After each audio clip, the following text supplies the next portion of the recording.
guy running with Latin. The guy run, my friend, but they're gonna catch him. You see that, my friend? They're gonna go get him. They're gonna go get him, my friend. Look.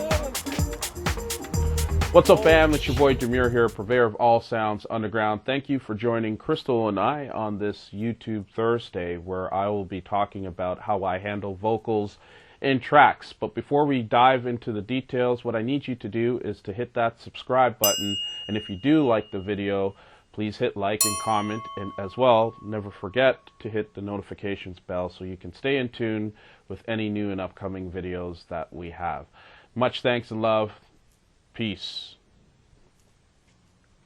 All right, y'all. This is the original project for Discover, featuring Cynthia Moa on Yoruba Records, Osalad's Yoruba Records.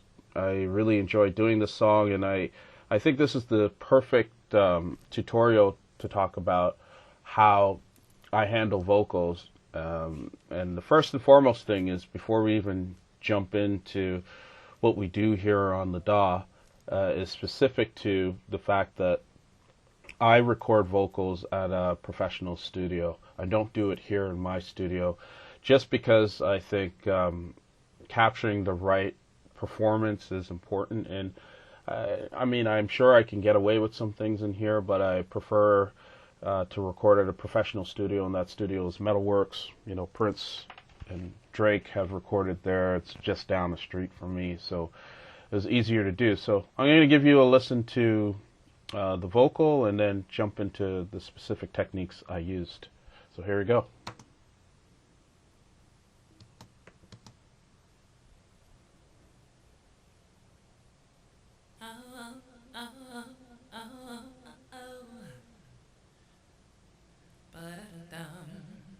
So right off the bat,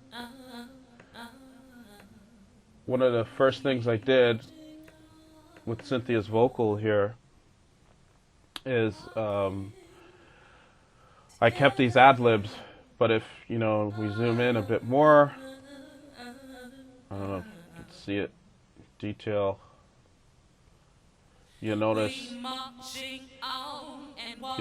that it's slightly moved, and I panned it a little bit on either side, just to give it a doubling effect. This is something I learned from watching a tutorial from one of Prince's engineers, and he would typically do this where you take the lead vocal and have it slightly behind a doubled version of that same lead vocal. So I've done that here. So these two tracks act as what I call the doubling lead. So I'll let this continue on. So go forward here. We have then, I think this is the chorus piece that comes in right about here.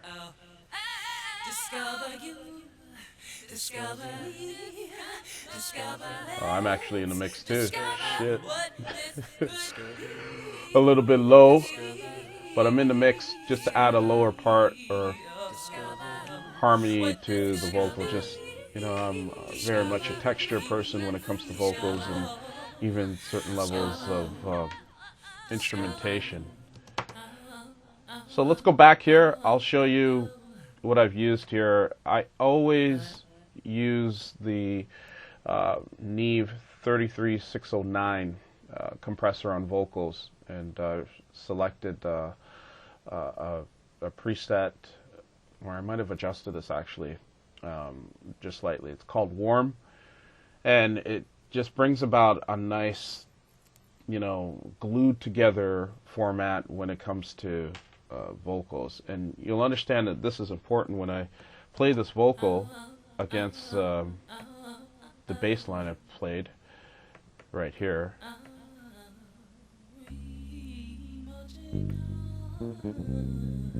So it's important that everything just sits in its place. And that bass line, when I wrote it, I definitely wanted a dynamic bass line with the scale, which is right there. Because when you're hearing it as a listener, it's like, well, it's just something different. I was about to say keeps things moving and interesting, but really, I tried to do that in my approach to music in general. And as well, this is a 3-bar loop. I'll play the Fender Rhodes portion of it. Let me just mute out the lead vocals.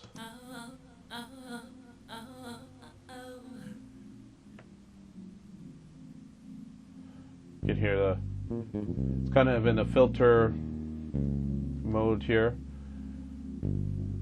See some automation happening with the main sample. I think that this is a Robert Glasper lick, if I'm not mistaken. He was just improvising. I think he's such an incredible musician, where he's not even trying, and I hear some wicked sample shit. So I'll go to a part where it's more open. 1, 2, 3, and then it loops again. So 3 bars.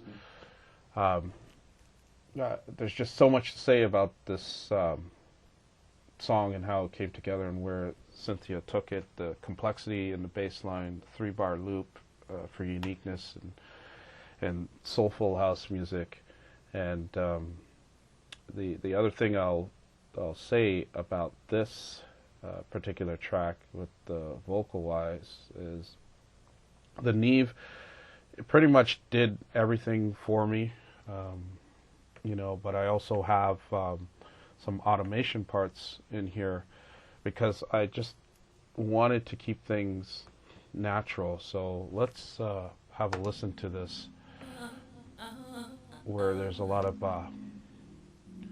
automation activity. So right about here. So you can see, treated the vocals as a group. And it took a dip there, and I think I dipped that because the note was slightly off, but the flow of it I still wanted to keep. I didn't want to chop the vocal and ruin, the aesthetic of the original performance. We marching on and walking together softly. Lastly, I did some pitch correction on my voice because I'm not a damn singer. So we could forward to that. We could forward to that part. Where are you, Demuir Vox? So I got them all highlighted here. Let's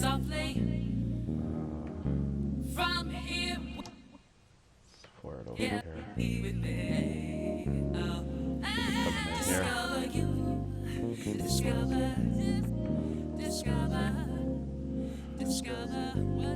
That's my voice. You can see the pitch correction and what it's doing to bring it closer to the note. This is a stock Logic piece. Again, less is more, but it was important that, to me, that things be in key and just done properly. So why don't we listen to it all together and understand the impact of proper vocals in your mix. Right here is a string piece. I did that deliberately to have Cynthia hear it in key and she would know where to fall right in, and it was also an interesting sound. As you're mixing this in, I envision a soulful house DJ mixing this in. But another important note, I kept things even in the arrangement, despite the fact that it's a 3-bar loop. So it went 3 bars post the 33rd bar.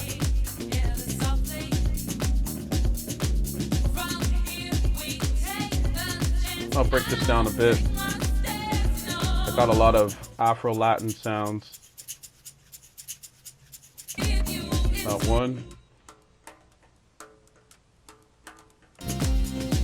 All important stuff to the groove. You know, little things. The Afrikaans beat. Very Tony Allen-esque.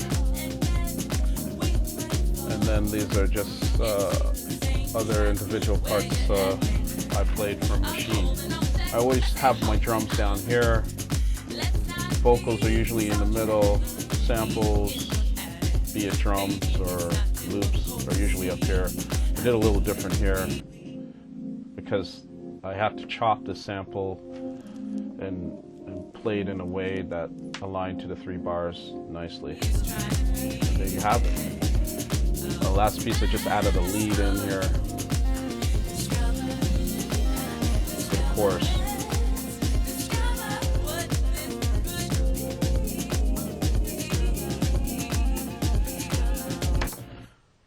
And that's it.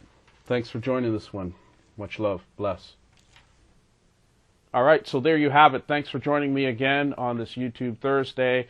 I hope you found this tutorial helpful with respects to the handling of vocals in my tracks. And again, that song was called Discover, featuring Cynthia Amoa on Osalad's Yoruba Records. Much love again, and don't forget to hit subscribe, like, and comment, and the notifications bell to stay in tune with what we're doing. And off to my left here are other videos that we have that may be of interest to you. Much love, peace, and respect.